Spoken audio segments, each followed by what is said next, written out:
할렐루야. 오늘도 주님의 말씀을 좀 더 알아가는 시간 될 수 있기를 소망합니다. 오늘 이제 우리 일곱 대접, 우리가 일곱인, 일곱 나팔, 일곱 대접은 어떤 거라 그랬죠? 순서가 아니라 한꺼번에 오는데 그 강도의 차이다라고 했습니다. 자, 그러면 오늘 말씀의 제목을 한번 정해봤는데요. 우리 16절에 보게 되면 우리가 굉장히 궁금해하는 아마겟돈 전쟁이 나와요. 아마겟돈 전쟁. 이게 이제 이걸 가지고 이제 굉장히 많은 오해와 막 구설수와 세대주의적 해석들이 나오는데, 오늘 이제 이 아마겟돈 전쟁에 대해서 이 전쟁이 어떤 전쟁인지를 확실하게 알아가는 시간 될 수 있기를 소망합니다. 우리 제목 같이 함께 나누면서 또 함께 이 시간 시작하겠습니다. 함께 합니다. 아마겟돈 전쟁이 무엇인가? 우리가 지난 시간에 이제 일곱 대접의 심판을 얘기했잖아요. 일곱 대접의 심판. 첫 번째는 그 대접이 있잖아요. 대접의 것이, 하늘의 대접이 소돔에라고 했잖아요. 처음에는 어디에 쏟았을까요? 첫 번째 땅에 쏟았어요. 땅에. 그리고 두 번째 바다에 쏟았습니다. 그리고 세 번째가 뭡니까? 강은 뭐예요? 물의 근원이죠. 그러니까 강 줄기에 쏟았어요. 그리고 이제 넷째가 오늘 본문에 나타난 것처럼 해에 쏟는데 해가 권세를 받아서 더 발악하게 되는 모습을 보게 됩니다. 그런데 문제는 이러한 심판에도 결국은 모두가 뭐 한다는 거예요? 우리 11절에 보게 되면 뭐 합니까? 행위를 회개하지 아니하더라라고 얘기하고 있는 거예요. 그러니까 이런 심판의 대접을, 환상을 보게 하는 것은 뭐예요? 결국 모두가 마지막에 회개를 해야 되는데 회개하지 않는 것이 문제라는 거예요. 그러니까 이 회개는 하나님이 주신 축복인데 그 축복을 받아들이지 못한다. 그럼 회개라는 건 뭐예요? 내가 주님 앞에 내 잘못을 시인하는 거죠. 나를 내려놓는 거죠. 이걸 마지막 때 되면 어떻게 한다고요? 내려놓지 못하게 된다. 점점 마지막 때의 모습은 어떻게 변해요? 바로 왕이 어떻게 됐어요? 완악하게 됐다니까요. 마지막 때는 가면 갈수록 나를 내려놓지 못하는 시대로 바뀌게 되는 거예요. 나를 내려놓을 때 이 회개의 영을 통해서 하나님의 축복의 길로 다가가게 되는 줄 믿습니다. 그래서 이 심판은 그런데 누구에게 해당되는 거예요? 신자가 아니라 신자가 아니라 뭐예요? 불신자, 하나님을 믿지 않는 사람들에게 해야 되는 거예요. 그래서 우리가 하나님을 믿지 않는 사람들을 어떻게 해야 돼요? 정말 열심히 전도해야 돼요. 그들에게 이 회개할 수 있는 기회를 주기 위해서, 우리의 삶을 할애하기 위해서 우리를 생명으로 사신 거예요. 우리를. 그러니까 내가 구원받고 이 땅에서 잘 나가게끔, 그런 삶을 살아가게끔 우리에게 구원 주신 게 아니라 나를 통해서 죽어가는 영혼들에게 이 회개할 수 있도록 내가 갖고 있는 재능, 물질, 그리고 열정을 그들에게 할애를 해서 그들이 하나님 앞에 회개할 수 있도록 만들려고 우리에게 먼저 십자가의 은혜를 주신 거예요. 이렇게 해석하지 않으면 기독교는 기복신앙이 돼버려요. 그냥 천국 가기 위한, 그냥 극락왕생이 되는, 우리의 삶은 이 땅에서 없지만 이 땅에서 있고 없고를 떠나서 그 욕심에 대한 삶으로 그냥 이어져 가는 거란 말이에요. 이건 기독교가 아니라 인간이 만든 종교예요. 하나님이 만드신 종교는 그런 종교가 아니란 말이에요. 그런 믿음이 아니라는 거죠. 그래서 계시록을 잡고 세대주의적, 그 세대주의라는 건 뭐예요? 그 시대주의적, 그 시대에 강조하는 그 세대주의적 종말론 관점에서 보게 되면 어떻게 됩니까? 언제 하나님이 종말이 될까? 이걸 걱정하고 있는 거예요. 주님이 마지막 날이 될 때 나는 얼마나 많은 사람을 구원해냈는가? 이게 기독교 정신인데, 언제 끝나지? 그 끝날 것을 준비하고 살아가고 있는 모습, 이게 세대주의적 관점이라는 거예요. 그러니까 가장 현실에 필요한 것은 뭐예요? 흔들리는 성도, 주님이 재림이 지연이 돼요. 데살로니가 교회처럼 나중에 보면은 주님의 재림이 지연이 되다 보니까 이 믿음이 자꾸 흔들려 버린단 말이에요. 그러니까 흔들리는 지금 믿음, 지금 눈앞에 핍박이 있죠, 박해가 있죠, 죽음이 앞에 있죠, 배고픔이 있죠, 이런 여러 가지 어려운 상황 가운데 흔들리고 있는, 믿음이 흔들리고 있는 성도들에게 확고한 믿음이 약속이 되는 그런 말씀이 이 계시록 말씀이라는 거예요. 언제 올 것을 우리가 확인하는 그런 시기에 이 말씀이 아니라고요. 그건 누구만 알아요? 예수님도 모른다고 그랬잖아요. 하나님만 알고 계신다는 거예요. 근데 하나님이 예수님을 더디 오게 하시는 이유는 뭐예요? 두 가지죠. 이 땅에 죄가 만연해지지 않았을 때, 홍수 심판을 통해서 죄가 가득해지면 하나님이 그 시간을 마지막 시간이라고 600년의 홍수 시간을 얘기한단 말이에요. 그래서 120년 동안 그렇게 기다렸지만 결코 회개하지 않고 이거는 거짓이다라고 생각을 해버리고 말아버린다는 거죠. 그리고 또 하나는 뭡니까? 우리를 통해서 예수 그리스도를 만들어 놓으시고 이 땅에서 우리를 통해서 하나님의 사랑이 전달되기를 지금 우리에게 기회를 주고 계시는 거예요. 그게 바로 믿음 생활이라는 거죠. 그래서 이 계시록을 이렇게 말씀을 드렸어요. 계시록 16장 9절 하반절 말씀 같이 한번 읽어보도록 합니다. 이름을 비방하며 또 회개하지 아니하고 주께 영광을 돌리지 아니하더라. 이게 바로 뭐예요? 지금 마지막 시대의 모습이라는 거죠. 그러니까 이러한 재앙들을 어린 양의 보좌에서 흘러나오는 은혜를 입은 사람들에게는 해당이 안 되는 재앙이라고 말씀을 드렸습니다. 이제 남은 심판 중에 다섯째, 여섯째가 지금 이야기하는데, 여섯째 심판은 뭐예요? 이제 아마겟돈 전쟁을 지금 공부하고 있어요. 그래서 이 마지막 그 여섯 번째 아마겟돈 전쟁, 굉장히 우리에게 익숙하고 그게 뭔지를 막 유튜브나 뭐 이런 데서 막 엉뚱한 이야기들이 많이 나오는데, 이걸 우리가 명확하게만 알아야만 이것이 정리가 되는 거죠. 그죠? 그런데 이제 우선 우리가 지난 시간이 좀 부족해서 우리 네 번째 재앙에 대해서 충분히 다루지 못했어요. 그래서 네 번째 재앙까지 한번 다루면서 조금 더 다뤄보도록 하겠습니다. 우리 8절 말씀 같이 한번 읽어보도록 합니다. 다시 한번. 넷째 천사가 그 대접을 해에 쏟음에 해가 권세를 받아 불로 사람들을 태우니. 아멘. 여기에서 보면 대접을 그 어디다가 쏟아요? 해에 쏟는단 말이에요. 해에 쏟는데 해가 그 권세를 받아서 뭐가 됩니까? 지금 누구를 태워버려요? 사람들을 태워버린다라는 거죠. 태우다, 이건 헬라어로 카루마라고 하는데 카우마라는 건데요, 이 단어를 한번 확인해 보면 굉장히 재밌는 단어입니다. 궁극적으로 회개하지 않는 사람들에게는 재앙이 되는데, 이 태우다라는 단어는 뜨겁다라는 의미도 품겨 있죠. 우리 계시록 7장, 우리가 배운 7장인데요. 같이 한번 7장 16절 말씀도 한번 확인해 봅니다. 그들이 다시는 줄이지도 아니하며 목마르지도 아니하고 해나 아무 뜨거운 기운에 상하지도 아니하리니. 아멘. 그러니까 뜨거운 기운에 상하지 아니한다. 이 뜨거운 기운이 뭘까요? 뜨거운 기운, 해에 쏟고 뜨거운 기운. 그러는 거 뭐야? 장렬하게 뜨거운 태양 얘기하는 거 아니겠어요? 뜨거운 태양볕?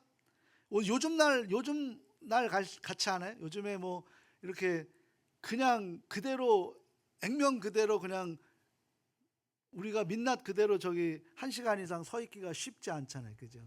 요즘에 뭐 저기 광야까지 안 가도 될 것 같아요. 요즘에 우리 날씨만 보더라도 너무나 힘들어요. 뭐 동남아가 오히려 더 지금 날씨가 좋다고 하는 그런 갔다 오신 분들의 이야기가 있습니다.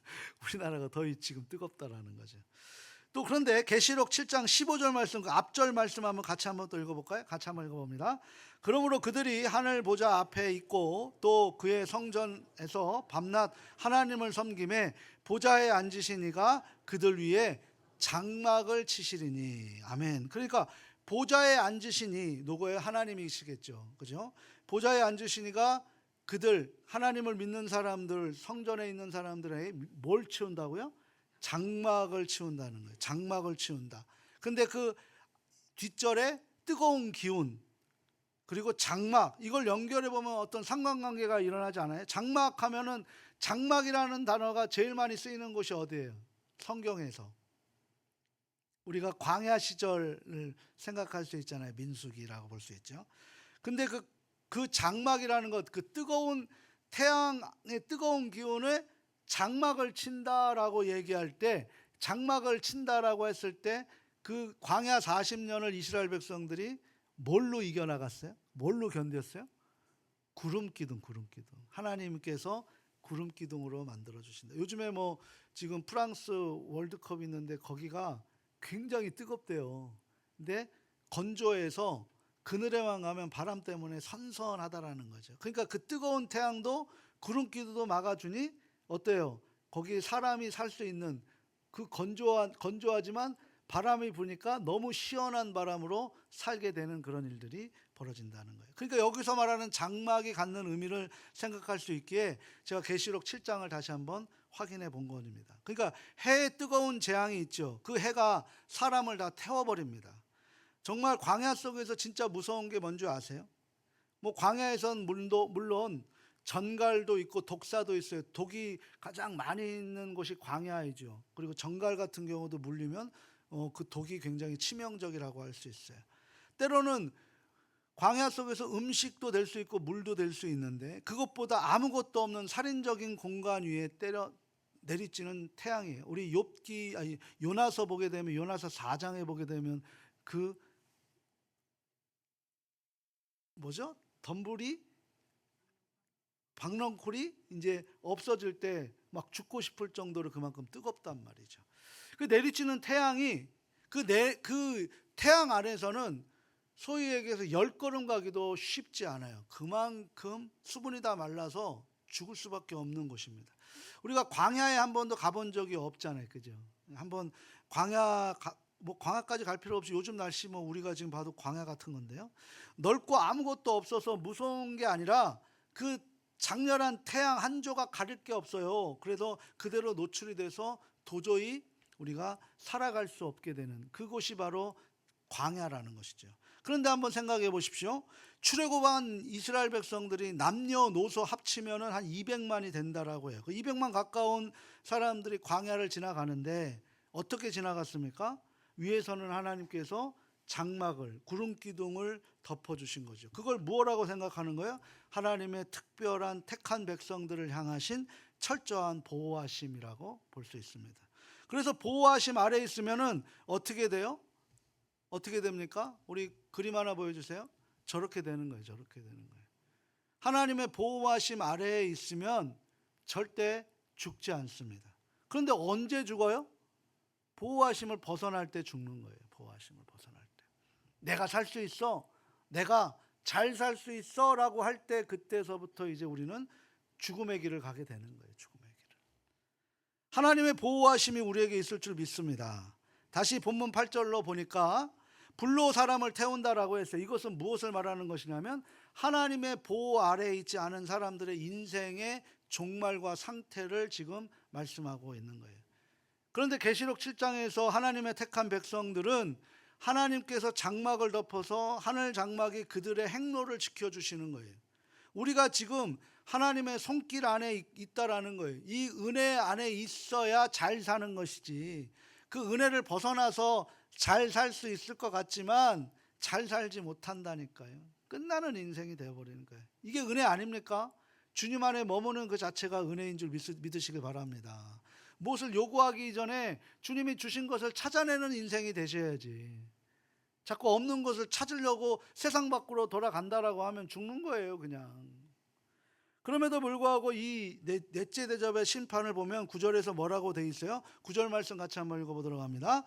사람들이 크게 태움에 태워진지라 그 이 재앙들을 행하는 권세들을 가지신 하나님의 이름을 비방하며 또 회개하지 아니하고 주께 영광을 돌리지 아니하더라. 아멘. 이게 마지막 때의 세상의 모습이라는 거예요. 우리가 더 믿음을 잘 살아야 되는 게 바로 이 두 번째 결단이 우리에게 필요하다라는 게 바로 그런 의미라는 거죠. 얼마나 저주인가요? 이들은 후회는 할지언정 뭘 안 하는 거예요? 회개를 안 한다라는 거예요. 회개를 안 하게 되면 후회하는 인생이 되는데 이들은 후회할지언정 회개 안 하겠다라는 거죠. 그게 무슨 얘기냐? 그냥 나 예수 믿고 천국 가면 뭐해? 내가 여기에서 내가 100년을 살든 200년을 살든 50년을 살든 여기에서 잘 먹고 잘 살 거야 라고 하는 그런 모습으로 세상이 그렇게 조장을 해버린다는 거죠. 하나님 앞에서 가장 잘 사는 것, 중요한 것이 뭡니까? 선을 행하는 것인데요. 근데 그 선이 뭘까요? 최고의 선, 우리에게 착한 일을 안 하는 것이 아니라 바로 하나님께서 우리에게 원하시는 최고의 선은 관계 회복이에요. 관계 회복. 하나님과의 관계가 회복이 되고 내 이웃과의 관계가 회복되는 것을 가장 중요하게 생각한다는 거예요. 첫 번째 관계, 바로 올바른 관계. 하나님과의 관계가 뭡니까? 바로 예배죠. 올바른 예배가 회복이 돼야 돼요. 이게 우리가 살 길이고 은혜를 우리가 붙드는 길입니다. 그러니까 하나님과의 관계가 잘못되면 아무리 우리가 행위로 열심히 헌신을 해도 하나님께서는 그것을 기뻐하지 아니하신다라는 거죠. 하나님이 우리의 예배, 우리의 삶을 거부하신다라는 사실도 아셔야 된다는 거예요. 그래서 아담이 하나님과 관계가 틀어졌을 때 가장 먼저 뭐 했어요? 하나님의 얼굴을 피했단 말이에요. 하나님과의 관계가 깨져버리는 지금 상황이라는 거죠. 교회 오는 게 불편한 거예요. 교회 와서 예배 드리는 게 기쁘지 않은 거예요.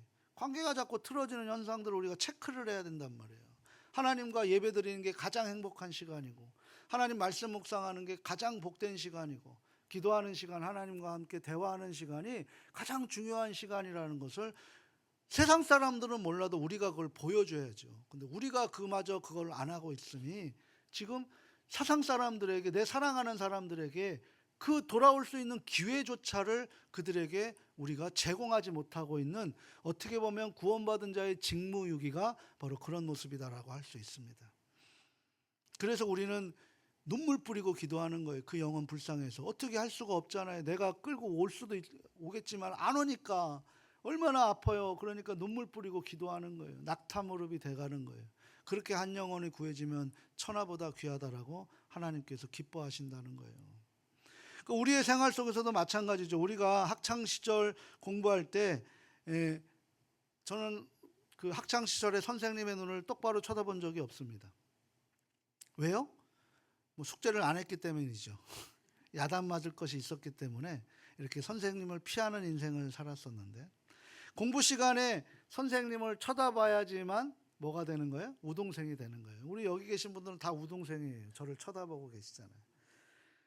마찬가지죠. 예배도 주님을 쳐다보시지 저를 쳐다보셔야 저하고, 저희가 눈이 작지만 다 봅니다. 아이 컨택하고 계신다는 거. 괜히 왜 난 안 쳐다보지 그러지 마시고, 상처받지 마시고, 제 눈은 작아도 다 쳐다본다는 거, 다 한 번씩 다 아이 컨택 한다는 거 아시면 좋을 것 같아요. 자, 그래서 이 네 번째 재앙을 한번 정리해 봅니다. 네 번째 재앙은 해가 사람을 태운대요. 그런데도 결국 회개하지 않아요. 그리고 영광에 돌리지 않으면서 오히려 뭐를 합니까? 이 마지막 시대에 하나님을 비방한대요. 그리스도인들을 비방한대요. 그 자체가 저주입니다. 그 저주 속에 있는 거죠. 그런데 하나님의 택한 백성들은 하나님이 조금만 사인을 넣어도 금방 알아차리는 거죠. 깨달음의 영이 이제 성령께서 우리에게 이끌어 주신다는 거예요. 이 시간의 차이가 있을 뿐이지 언젠가는 돌아오게 돼 있는 거예요. 그래서 우리는 그 기도의 끈을 놓으면 안 되는 거죠. 결국 탕자처럼 아버지께로 돌아오게 돼 있어요. 우리가 기도하면 그 응답을 하나님이 반드시 들어줄 줄 믿습니다. 저도 그렇게 돌아온 사람이잖아요.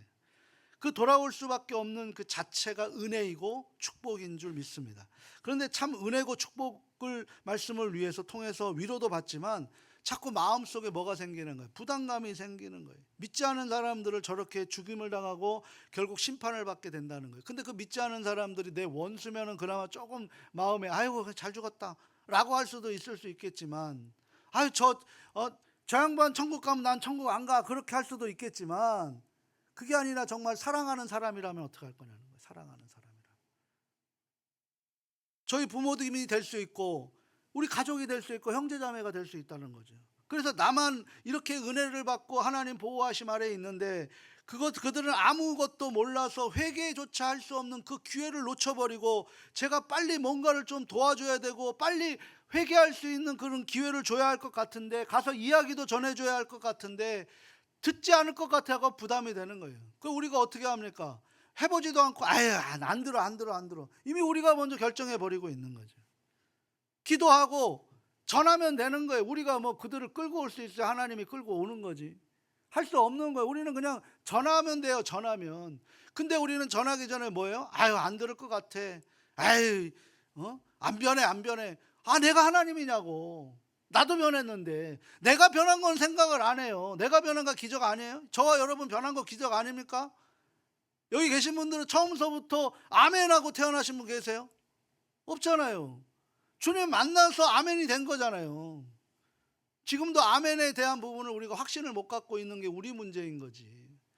그런 부담감 자체가 뭐예요? 복을 받은 자의 심령이라는 거예요.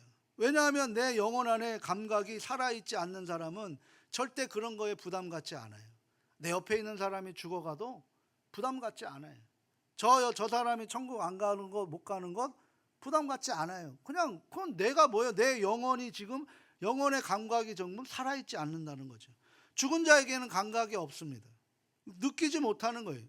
영적으로 살게 하는 자만이 거룩한 부담감을 갖고 살아가는 거예요. 그래서 우리는 거룩한 부담감을 갖고 살아가는 거예요. 기도하는 것도 다 그런 모습인 거죠. 우리가 기도 한번 생각해 보세요. 어떤 기도 하십니까? 하나님 이거 들어주세요. 하나님 이거 해결해 주세요. 이거 고쳐주세요라고 기도하십니까? 하나님 이 영혼 살리기 위해서 어떻게 내가 해야 됩니까? 하나님 저 영혼이 회개할 수 있도록 어떤 기회를 할 수 있도록 제가 어떻게 기도해야 됩니까? 우리 이런 기도해야 되지 않겠어요? 근데 우리는 그런 기도보다는 이거 해결해 주세요. 그럼 내가 하나님 정말 충성을 다할게. 하나님이 우리에게 충성 다하고자 하시는 마음이 아니라니까요. 하나님은 뭐예요? 예수 그리스도 잘 믿기를 원하시는 거예요. 그건 뭐예요? 내 안에 예수님의 마음을 품고 살아가는 것을 하나님이 가장 기뻐하신다는 거예요. 그럼 뭐 해야 돼요? 기도가 바뀌는 거예요. 주님이 나를 얼마나 이처럼 사랑하셔서 나를 구원하시기 위해서 나보다 먼저 품었던 그 가족들이고 그 어머니가 그 긍휼한 마음으로 나를 위해 낙타무릎에 대해서 기도하셨기 때문에 내가 지금 목사가 되고 있는 것 아니겠어요? 우리 자녀들이 그렇게 된 것 아니겠습니까? 바로 그런 모습으로 우리가 그 기도를 해야지. 이 기도가 진짜 하나님이 기뻐하시고 응답받는 기도 아니겠습니까?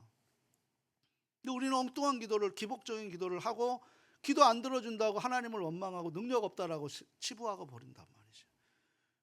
그게 얼마나 잘못된 것인지를 알아야 된다는 거예요. 거룩한 부담감이 우리 안에 있어야 될 줄 믿습니다. 죽어가는 영혼이 보이는데 그 영혼을 놓고 기도하지 않으면 우리 안에 영이 지금 성령이 작동하지 못하고 있는, 내가 더 주장하고 있는 내 마음대로 내 소견대로 살아가고 있는 그런 거룩한 부담감이 안 생긴다는 것은 심각한 영적 상태를 우리가 확인해야 된다는 거예요. 이걸 확인하지 않으면 어느 순간에 내가 어디에 서 있는지 나중에 아무것도 모르고 후회하는 인생 돼버리고 마는 거예요. 부끄러운 인생 돼버리고 마는 것입니다. 자, 이제 다섯 번째 대접으로 돌아갑니다. 자, 10절과 11절 말씀도 한번 읽어보도록 합니다. 또 다섯째 천사가 그 대접을 짐승의 왕자에 쏟으니 그 나라가 곧 어두워지며 사람들이 아파서 자기 혀를 깨물고 아픈 것과 종기로 말미암아 하늘의 하나님을 비방하고 그들의 행위를 회개하지 아니하더라. 계속 똑같이 얘기하죠. 하나님의 하늘을 비방하고 회개하지 않는다. 혀를 깨물지언정. 이게 정말 악한 시대에 이 영적 이 어두움이 얼마나 무서운지를 아셔야 돼요. 누구의 왕자라고 해요? 짐승의 왕자예요. 짐승의 왕자. 공통적으로 회개하지 않아요. 결국 저 끝이 어디로 갈 수밖에 없느냐면 로마서 9장에 보게 되면 하나님의 유기와 선택으로 갈 수밖에 없어요. 나이가 들고 신앙생활을 해 갈수록 너무 그것을 뼈저리게 느끼는 거죠. 로마서 9장 9절에서 13절 말씀 같이 한번 읽어보도록 합니다. 약속의 말씀은 이것이니 명년 이때에 내가 이르리니 사라에게 아들이 있으리라 하심이라. 그뿐 아니라 또한 리브가가 우리 조상 이삭 한 사람으로 말미암아 임신하였는데 그 자식들이 아직 나지도 아니하고 무슨 선이나 악을 행하지 아니한 때에 택하심을 따라 되는 하나님의 뜻이 행위로 말미암지 않고 오직 부르시는 이로 말미암아 서게 하려 하사 리브가에게 이르시되 큰 자가 어린 자를 섬기리라 하셨나니 기록된 바 내가 야곱을 사랑하고 에서는 미워하였다 하심과 같으니라. 아멘. 여기에서 13절에 뭐라고 얘기해요? 사랑하고 미워하였다라고 말씀하셨어요. 우리가 이 표현을 쉽게 수사적 표현, 수사는 이제 서로 대화하는 표현으로 얘기하는데요. 이 수사학적 표현은 신학적 용어에서 뭐냐면 선택과 유기, 방치라고 할 수 있어요. 우리 이어서 로마서 9장 14절 말씀도 한번 더 이어서 한번 읽어봅니다. 함께 읽겠습니다. 그런즉 우리가 무슨 말을 하리요? 하나님의 불의가 있느냐? 그럴 수 없느니라. 왜 그럴 수 없죠? 하나님은 창조주이시기 때문에 그래요. 그래서 우리는 피조된 존재이고 하나님은 주권자이십니다. 이는 그냥 하나님의 마음이에요. 그러니까 하나님이 미워했다, 하나님이 사랑했다, 이거를 우리가 왜 하나님 저 사람은 사랑하고 이 사람은 미워합니까? 이걸 뭐라 그래요? 내 마음이야. 내 마음이야. 내 마음이야. 하나님 마음이라는 거, 하나님 마음. 그러니까 하나님 마음에 우리가 뭐라고 얘기할 수 있겠어요? 전능하신 하나님, 절대 선이신 하나님 마음 앞에 죄인인 우리가 뭘 따질 수 있겠냐는 거예요. 따질 수가 없다는 거예요. 거기에 피조된 우리는 할 말이 없다는 얘기를 하고 있는 거예요. 로마서 9장 15, 16절 더 연이어서 한번 또 읽어봅니다. 함께 읽겠습니다. 모세에게 이르시되 내가 긍휼히 여길 자를 긍휼히 여기고 불쌍히 여길 자를 불쌍히 여기리라 하셨으니 그런즉 원하는 자로 말미암음도 아니요 다름직하는 자로 말미암음도 아니요 오직 긍휼히 여기시는 하나님으로 말미암음이니라. 아멘. 결론이 뭔가요? 결국 살다 보면 두 글자의 결론밖에 없어요. 뭐예요? 은혜라는 거예요. 은혜. 우리가 하나님의 은혜 외에 설명이 안 돼요. 지금까지 지내온 것 하나님의 은혜다라고 그 외에 하나님 내가 내 능력으로 살았습니다. 설명이 안 되는 거예요. 설명이 안 되는 거예요. 이게 바로 하나님의 신비한 사랑에 이끌어 가심입니다. 그래서 우리는 교만할 이유도 없고 우리가 자랑할 이유도 없어요. 그래서 하나님의 은혜를 알지 못하는 존재는 이런 재앙 속에서 끝까지 뭘 안 한다고요? 회개를 하지 않고 영원히 죽음으로 달려간다라고 보는 거예요. 그러니까 우리가 회개하지 않은 그 완악한 사람들에게 세상에서 절대로 이해할 수 없는 일들을 우리가 행하는 거예요. 나만 아니면 돼라는 세상에서 내가 죽으면 돼라는 세상으로 그것을 우리가 그렇게 살아간다라면 저거 진짜 바보 같은 사람들 아니야 라고 할 수밖에 없는데 거기에 따라가게 돼 있다니까요. 그게 따라갈 때 그 사람이 하나님을 만나게 하는 우리가 복의 통로가 되는 거예요. 복의 통로. 내가 나눠주는 게 아니라 하나님께서 나에게 주신 통로를 나를 통해서 전달해 주는 거예요. 전달해 주는 거예요. 우리가 그렇게 전달 받았고 또 이제 전달해 줘야 되는 거예요. 근데 그 전달을 안 하고 우리가 쌓아놓으면 그때서부터 하나님의 사랑도 썩게 되어버리는 거죠. 아무짝에 쓸모없는 하나님의 만나가 왔는데 내 욕심대로 이틀치를 쟁여놓으면 하늘에서 주신 만나도 썩어버린다니까요. 하나님의 사랑을 썩게 만들 이유가 있겠습니까? 전달해야 되는 거예요. 전달해야 되는 거죠. 오늘 본문 12절에서 14절 말씀 또 한번 읽어보도록 합니다. 또 여섯째 천사가 그 대접을 큰 강 유브라데에 쏟음에 강물이 말라서 동방에서 오는 왕들의 길이 예비되었더라. 또 내가 봄에 개구리 같은 새 더러운 영이 용의 입과 짐승의 입과 거짓 선지자의 입에서 나오니 그들은 귀신의 영이라 이적을 행하여 온 천하 왕들에게 가서 하나님 곧 전능하신 이의 큰 날에 있을 전쟁을 위하여 그들을 모으더라. 아멘. 여기서 여섯 번째 대접이 등장하는데 여기에 보니까 큰 강 유브라데를 소돔에라고 이렇게 돼 있어요. 이걸 한번 기억해 보십시오. 강이 지금 어떻게 되었다 그랬어요? 강이 말라서 동방에서 오는 왕들의 길을 예비하였다. 강이 있을 때 길이 없죠. 다리 없으면 못 건너가잖아요. 근데 강이 말라버려요. 강이 마르니까 그 강 줄기가 뭐가 되는 거예요? 길이 된다는 거예요. 길이. 그 길을 예비하였다라는 거예요. 하나님이 강을 마르게 해버렸다는 거예요. 큰 강이 마르니까 그전에는 적들이 그 강 때문에 오지 못했는데 하나님이 그걸 마르게 해버리시니까 어떻게 되는 거예요? 그들의 길목을 터주는 격이 돼버렸다라는 거죠. 이게 무슨 의미입니까? 우리가 성경을 한번 조금 더 찾아보도록 할게요. 창세기 15장을 보게 되면 18절에서 21절 말씀 또 한번 읽어보도록 합니다. 그날에 여호와께서 아브라함과 더불어 언약을 세워 이르시되 내가 이 땅을 애굽 강에서부터 그 큰 강 유브라데까지 내 자손에게 주노니 곧 겐 족속과 그니스 족속과 감몬 족속과 헷 족속과 브리스 족속과 르바 족속과 아모리 족속과 가나안 족속과 기르가스 족속과 여부스 족속의 땅이니라 하셨더라. 아멘. 그러니까 여기 지금 그 안에 살고 있는 가나안 여러 족속의 명칭이 등장합니다. 최북단이 유브라데 강이라는 거예요. 그런데 그 땅의 강이 마르니까 지금 그 왕들이 이스라엘 백성들을 공격하기 위해 통로가 돼버렸다라는 거예요. 한 군데 한번 더 찾아볼까요? 우리 이사야 11장 15절에서 16절 말씀 또 한번 읽어보도록 합니다. 여호와께서 애굽 해만을 말리시고 그의 손을 유브라데 하수 위에 흔들어 뜨거운 바람을 일으켜 그 하수를 쳐 7갈래로 나누어 신을 신고 건너가게 하실 것이니라. 그의 남아있는 백성 곧 아수르에서 남은 자들을 위해서 큰 길이 있게 하시되 이스라엘이 애굽 땅에서 나오던 날과 같게 하시니라. 아멘. 애굽 땅에서 홍해 건널 때 마른 땅으로 나왔잖아요. 지금 그렇게 된다는 거예요. 자 보세요. 지금 성경에서 유브라데 강이라고 하는 건 계시록에서 강이 마르자 그 강이 길이 되어서 이스라엘 백성들을 심판하러 오는 길목이 되어버렸다는 거죠. 그러니까 이 유브라데 강은 심판의 길목이 되었다는 거예요.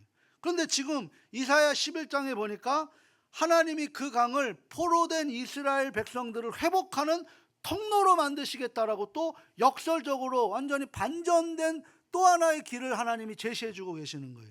그러니까 이 유브라데 강에는 두 가지 의미가 있다는 거죠. 뭡니까? 이스라엘 백성들이 잘못하면 이 강은 말라서 뭐가 된다는 거예요? 대적들에게 잡히는 그런 예비된 길이 돼버린다는 거예요. 심판의 길이 돼버린다는 거예요. 하나님의 도구로 그 길목을 사용하게 된다는 거죠. 그런데 하나님 앞에 관계가 회복이 돼버리면 뭐가 된다는 거예요? 구원의 통로가 돼버린다는 거죠. 구원의 통로가. 그러니까 이 성경에 양쪽으로 사용되고 있는 것을 우리가 볼 수 있어요.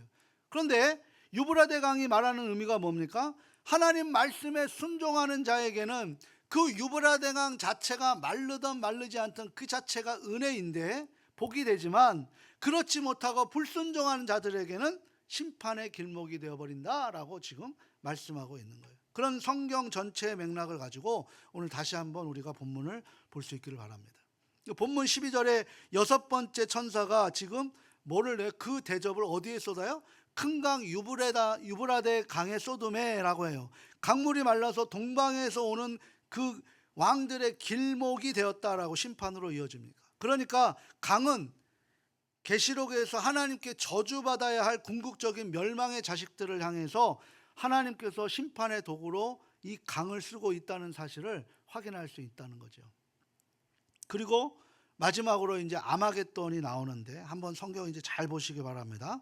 14절서부터 16절 말씀인데요. 같이 한번 읽어보도록 합니다. 그들은 귀신의 영이라 이적을 행하여 온 천하 왕들에게 가서 하나님 곧 전능하신 이의 큰 날에 있을 전쟁을 위하여 그들을 모으더라.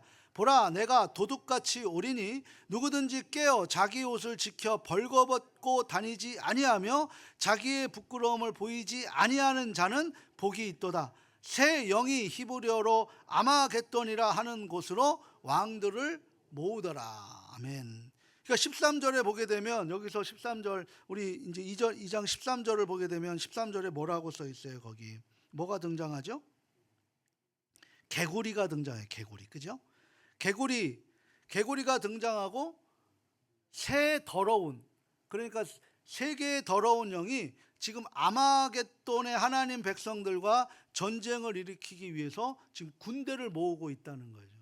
온 천하의 왕들을 모으고 있는 거예요. 그러니까 사탄의 모든 세력을 지금 어디로 집중시키고 있는 거예요? 아마겟돈으로 집중시키고 있는 거죠. 근데 그럼 아마겟돈은 장소의 개념이잖아요. 그럼 이 장소의 개념을 우리가 성경 속에서 알아야 되는 거예요. 그냥 여기서 처음 나온 장소가 아니라는 거예요. 이 장소가 뭐냐면 이것은 합성어거든요. 아라는 히브리어, 이건 이제 하라는 단어인데, 하 똑같은 의미인데, 하는 사이, 틈이라는 데요. 사. 그러면 아 빼고 뭐가 있어요? 마겟돈이 있잖아요. 마겟돈이라는 단어는 우리가 뭘로 표현하냐면, 마겟돈의 변형된 옛날 이름이 뭐예요? 무깃도예요. 무깃도. 그러니까 무깃도가 아마겟돈이라는 거예요. 그럼 뭐예요? 아마겟돈, 무깃도 골짜기, 무깃도 사이라고 할 수 있어요. 그럼 무깃도가 어딜까요? 무깃도 한번 화면 한번 보여줄게요. 예, 저기 보이시죠? 갈멜살 옆에 있는 저 지역이 무깃도라는 거예요. 근데 저 지역이 원래는 골짜기였어요.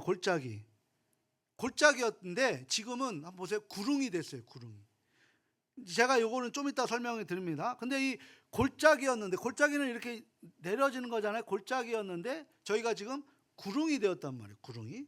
근데 둔턱이 되어 있어요. 왜 이러냐면, 우리가 이걸 위해 성경 두 곳을 한번 찾아보겠는데요. 스가랴서 12장 9절에서 11절 말씀 한번 확인해 봅니다. 예루살렘에 치러 오는 이방 나라들은 그날에 내가 멸하기를 힘쓰리라. 내가 다윗 집과 예루살렘 주민에게 은총과 강구하는 심령을 부어주리니 그들이 그 찌른 바 그를 바라보고 그를 위하여 애통하기를 독자를 위하여 애통하듯 하며 그를 위하여 통곡하기를 장자를 위하여 통곡하듯 하리로다. 그날에 예루살렘에 큰 애통이 있으리니 무깃도 골짜기 하다 드림몬에 있던 애통과 같을 것이니라. 아멘. 그러니까 여기에 무깃도 골짜기라고 하는 하다 드림몬이라고 하는 곳 있죠. 이 무깃도라는 것은 지금 이스라엘 최고의 전략적 요충지이기 때문에 군대들이 여기를 치려고, 그러니까 여기를 지금 점령하는 군대가 뭐 하는 군대예요? 그 지역을 점령할 수 있다는 거죠. 우리가 얘기하는 우리 6.25 때 보면 무슨 고지를 점령할 때 그 지역을 점령할 수 있었던 것처럼 이 무깃도를 차지하느냐 못 차지하느냐에 따라서 뭐가 일어납니까? 전쟁의 성패가 달라진다는 거죠. 그렇게 이 무깃도는 엄청난 전쟁이 오랫동안 치고받고 있었던 거예요. 그러니까 여기가 애통의 골짜기가 될 수밖에 없었던 거죠. 한 군데 더 찾아볼까요? 사사기 5장 19절 말씀인데요. 같이 한번 읽어봅니다. 왕들이 와서 싸울 때에 가나안 왕들이 무깃도 물가 다안악에서 싸웠으나 은을 탈취하지 못하였도다. 아멘. 여기에서도 보니까 왕들이 전부 어디서 싸웁니까? 무깃도, 이 무깃도의 원형에서 싸우고 있다는 거죠. 우리 한 군데만 더 찾아볼까요? 왕상 18장 40절 말씀 또 한번 읽어봅니다. 엘리야가 그들에게 이르되 바알의 선지자를 잡되 그들 중 하나도 도망하지 못하게 하라 하매 곧 잡은지라. 엘리야가 그들을 기손 시내로 내려다가 거기서 죽이니라. 아멘. 여기서 기손 시내가 어디냐면 아까 그 그림 하나만 더 보여주세요. 지도 그림. 저기가 이제 그 위에가 갈멜산이잖아요. 갈멜산 옆에 기손 시내. 그러니까 이 기손 시내가 무깃도 골짜기라고 할 수 있다는 거예요. 엄청난 사륙이 여기에서 다 이루어져요. 이렇게 원래 이 자리가 골짜기 자리인데 여기에 사람들의 시체가 쌓이고 이게 흙으로 변해서 여기가 나중에 둔턱이 되어버린 거죠. 한번 상상해 보십시오. 수많은 전생들이 쓸고 지나가면서 그게 점점 죽고 덮이고 수천 년이 지나가면서 그 골짜기가 구릉이 되어버렸다는 거예요. 이게 바로 아마겟돈 무깃도 골짜기라는 거죠. 이 지역을 아마겟돈이라고 쓴 뜻이 이것입니다. 하나님의 백성들을 대적하기 위해서 악한 세력들이 모여서 집합한 장소가 어디라는 거예요? 아마겟돈이라는 거예요. 아마겟돈. 그러니까 늘 이 장소에서는 뭐가 일어나요? 전쟁이 일어날 수밖에 없는 거예요. 전쟁이. 그런데 소위 세대주의자 종말론자들이 이것을 해석할 때 조지 부시가 이야기하는 이라크 전쟁을 일으켰을 때 거기가 아마겟돈 전쟁의 그 이라크 전쟁 지역이다. 거기가 아마겟돈 지역이다. 거기서 드디어 마지막 전쟁이 터졌다. 이런 식으로 다 그것을 해석해 버리는 거예요. 또 어떤 학자는 한반도가 이제 전쟁이 나면 아마겟돈이 될 것이다. 이렇게 해석을 하면 그런 해석들과 그런 영상들과 그런 가르침들은 절대로 현혹돼서는 안 됩니다. 그거는 잘못된 해석이고 말도 안 되는 해석이 되는 거죠. 이것은 영적 해석으로 풀어야 되는 거예요. 그래서 우리는 이 아마겟돈을 원래 이 무깃도라고 하는 등장하는 곳을 성경 몇 군데를 봤을 때 공통점이 있어요. 무깃도라는 건 뭐예요? 외부 세력들이 이스라엘을 파멸시키기 위해서 들어오는 통로다라는 거예요. 통로. 그걸 지금 하나님이 막고 계신다는 거예요. 근데 그 이스라엘 백성들이 그 통로에서 하나님께서 하나님 앞에 하나님 안에 서지 않고 말 안 들으면 그 통로를 어떻게 하신다는 거예요? 열어놓으신다는 거예요. 열어놓으신다는 거. 그래서 그 강길을 하나님이 막으셨는데 열어주셔서 그 길을 통해서 이스라엘 백성들이 멸망하게 되는 일들이 벌어지는 거예요. 그게 바로 바벨론 포로기라는 거죠. 그럼에도 불구하고 언제나 그들이 무덤이 되었다. 결론은 뭡니까? 이스라엘을 진멸하려고 들어오는 외적들은 반드시 무깃도를 점령해야 되는데 그 무깃도를 하나님께서 점령시키지를 않아요. 무깃도에게 들어왔지만 한 번도 성공한 적이 없는 거예요. 이것이 바로 아마겟돈 전쟁이라는 거죠. 이 전쟁은 오늘날 우리에게 일상적으로 벌어지고 있는 것입니다. 그러면 지금 이 아마겟돈 전쟁 지역이라고 할 때 그 지역은 어디일까요? 이라크예요? 한반도예요? 아니에요. 우리의 삶의 현장이에요. 우리의 삶의 현장. 언제 어디서 어떻게 일어날지 모르는 거예요. 근데 그 무기또가 뚫리지 않는 방법을 알려주잖아요. 어떻게 하는 거예요? 하나님 손안에 머물러 있고 하나님 말씀 순종하고 하나님 뜻대로 살아가려고 몸부림치면 하나님 보호 아래 그 뜨거운 장렬한 태양이 있고 사람들이 다 태워 죽고 모든 사람들이 우리 걸 다 뺏어가더라도 하나님이 보호해 주시고 지켜주신다라고 말씀하고 있는 거예요. 우리의 삶의 현장이 이게 매일마다 일어나고 있는 싸움이기 때문에 우리의 삶의 터전이 가정이 바로 아마겟돈 현장이 되는 거죠. 그런데 이런 그들의 도모가 결국은 뭐가 되는, 그들의 무덤이 되는 거예요. 따라서 우리는 그들에게 대항할 싸울 필요가 없는 거예요. 우리는 뭐 하면 돼요? 내가 지금 하나님 말씀 잘 듣고 순종하고 있는가, 이걸 점검하면 하나님께서 우리를 지켜주실 줄 믿습니다. 항상 그것이 결국은 역사의 끝에 자기들의 무덤이 됩니다. 그러니까 원수 갚는 것은 누가 해야 되는 거예요? 여러분 사람 미워하시는 분 계시죠? 내가 정죄하시는 분 계시죠? 아, 저 사람 아우 성격 안 좋아요. 저 사람 안 좋아요. 이렇게 하시는 분들 계시죠? 그렇게 치부하시는 분들 계시죠? 그거 누가 하라는 거예요? 누구한테 맡기라는 거예요? 하나님 앞에 맡기라는 거예요. 하나님 앞에. 그 어떤 작용을 해서도 안 되는 거예요. 우리는 그걸 가지고 있으면 우리 안에 우리도 그런 모습으로 우리가 미워하게 되면, 우리가 정죄하게 되면 결론은 우리가 하나님처럼 그들에게 벌 주게 되는 일들이 벌어지고 만다는 거죠. 로마서 12장 19절에 뭐라고 얘기해요? 원수 갚는 것도 너희들이 하지 말고 내가 할 거니까 나에게 맡기라는 거예요. 우리가 원수를 어떻게 용서해 줄 수 있어요? 그 원수를 용서 못하는 거예요. 하나님께 맡기라는 거예요. 맡기라는 건. 맡기라는 건 뭐예요? 그걸 놓고 내 감정이 거기에 흔들리지 말고 내 입술로 범죄하지 말라는 거예요. 아, 저 사람 안 좋아요. 그런 말도 하지 말라는 거예요. 왜 말을 해갖고 우리가 하나님 앞에 범죄하는 모습을 가지고 있냔 말이에요. 그러면 내 마음이 편해지냐고요. 누구를 평가해요? 그 사람은 아, 저 사람 안 좋아요 라고 얘기하면 그 기준이 어디에 있냔 말이에요. 하나님께 있습니까? 나한테 있습니까? 나한테 있는 거 아니에요? 나한테 있는 거 아니에요? 그럼 내가 하나님이라는 거잖아요. 그거 하지 말라는 거예요. 그거 하지 말라는 거.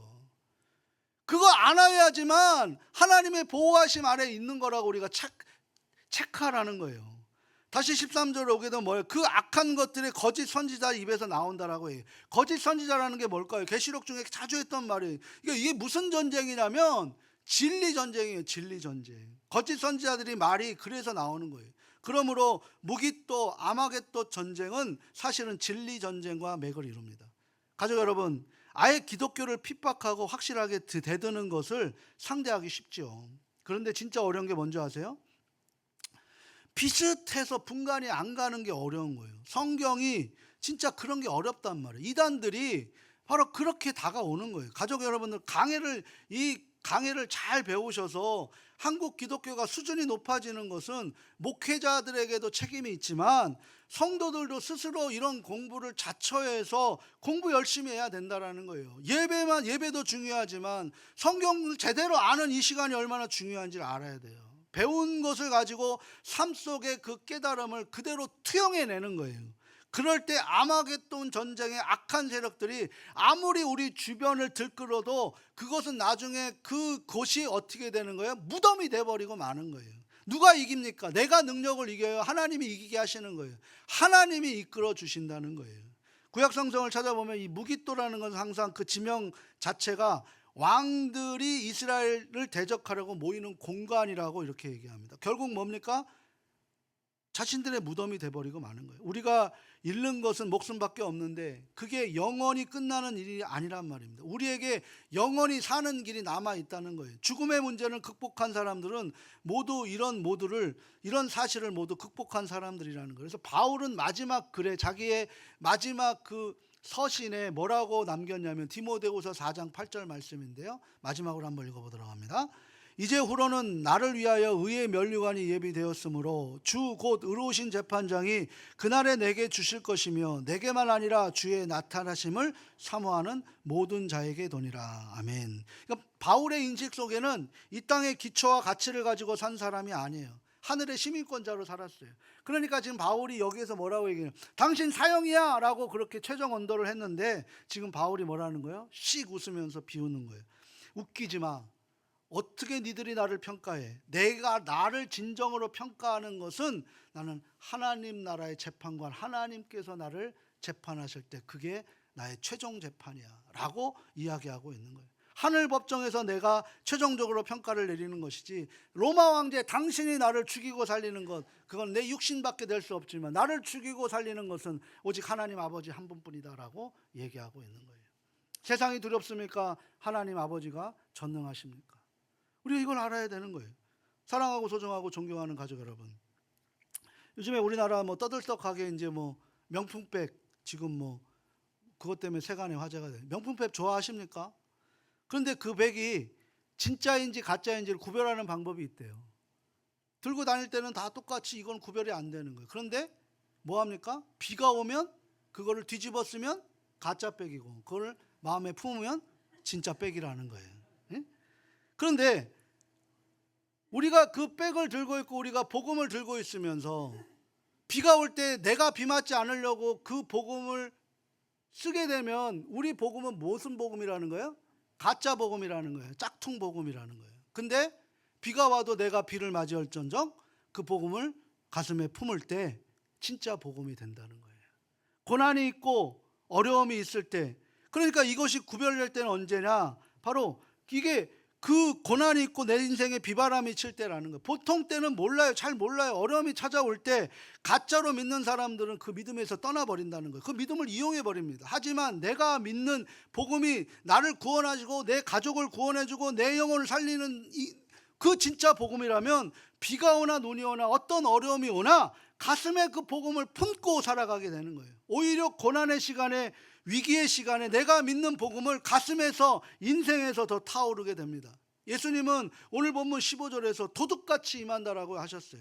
우리의 관심은 언제입니까? 언제가 관심이지만 그것은 너희들이 알 바가 아니라고 얘기하는 거예요. 우리는 지금도 매일매일 이 현장 속에서 진리 전쟁의 아마겟돈 전쟁을 일으키고 있는 거예요. 따라서 이 말의 진리는 늘 깨어서 준비하라고 하는 거예요. 깨어있는 사람은 도둑같이 오는 것 의미 없습니다. 언제든지 오십시오 주님, 마라나타라고 얘기할 수 있는 거예요. 결론적으로 뭡니까? 아마겟돈 전쟁은 오늘 우리의 삶의 현장이고 가정이고 일어나는 우리의 모든 전쟁이에요. 이 싸움에서 내부적인 싸움이 있고 외부적인 싸움이 있는데 우리 그리스도인들은 늘 집중하게 되는 것은 내부적인 싸움이라는 거죠. 우리가 생각지도 못한 상황에서 아마겟돈 전쟁이 일어날 수 있습니다. 그런 때 우리가 할 수 있는 정결한 신부와 같은 삶의 현장에서 믿음의 고백을 무너뜨리지 않고 오늘도 그 믿음으로 걸어가 결국은 승리해야 합니다. 이제 한 7 대접이 남아 있는데요. 이 마지막 7 대접은 이제 다음 주에 하겠는데요. 마지막이 아마겟돈 전쟁의 바른 의미를 우리가 모두 확실하게 인식하고 언제 오실지, 그리고 어디인지가 중요한 것이 아니라 내 지금 믿고 있는 이 복음이 진짜 복음인지 짝퉁 복음인지 그걸 우리가 확인하면서 이 아마겟돈 전쟁터에서 우리가 하나님의 놀라운 섭리 안에서 승리하시는 저와 우리 가족들 모두 될 수 있기를 주님의 이름으로 소망합니다.